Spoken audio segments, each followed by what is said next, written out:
תתחילו לשלשל את השקלים, לארגן את הילדים ולחשוב מה לובשים. אולי מעניין אתכם איך זה קרה, ואם לא כל כך אז גם לא נורא. סוף 2008 כן היה קצת קריר, דניאל עוד עם נועם אך המצב כבר שביר. יוני עם בקה גר עם סב וליאור, השמיים קודרים המצב רוח אפור. כן, זהו סיפור אהבה, מה שנדע לא נדע, לא נורא, זה סיפור אהבה.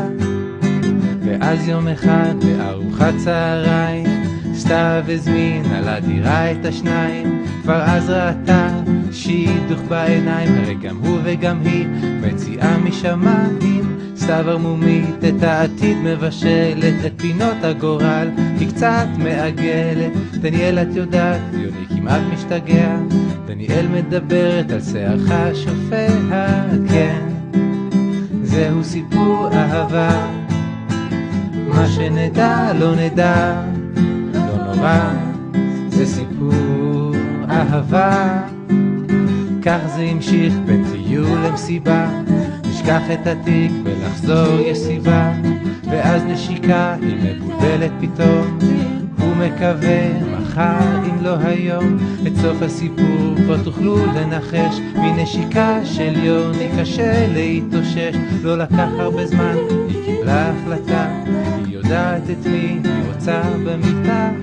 כן, זהו סיפור אהבה, מה שנדע לא נדע, לא נורא, זה סיפור אהבה.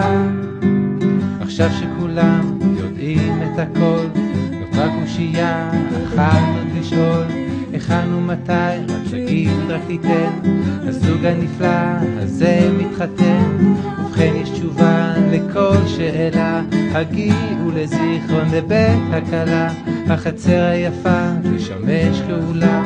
ב-25 לאוגוסט החם, אז סמנו בלבכם וגם על הלוח, ויביאו חיוך והרבה מצב רוח.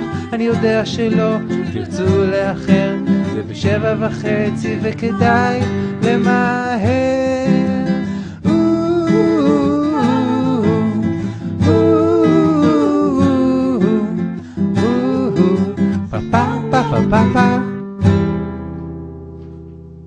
Thank you for your support.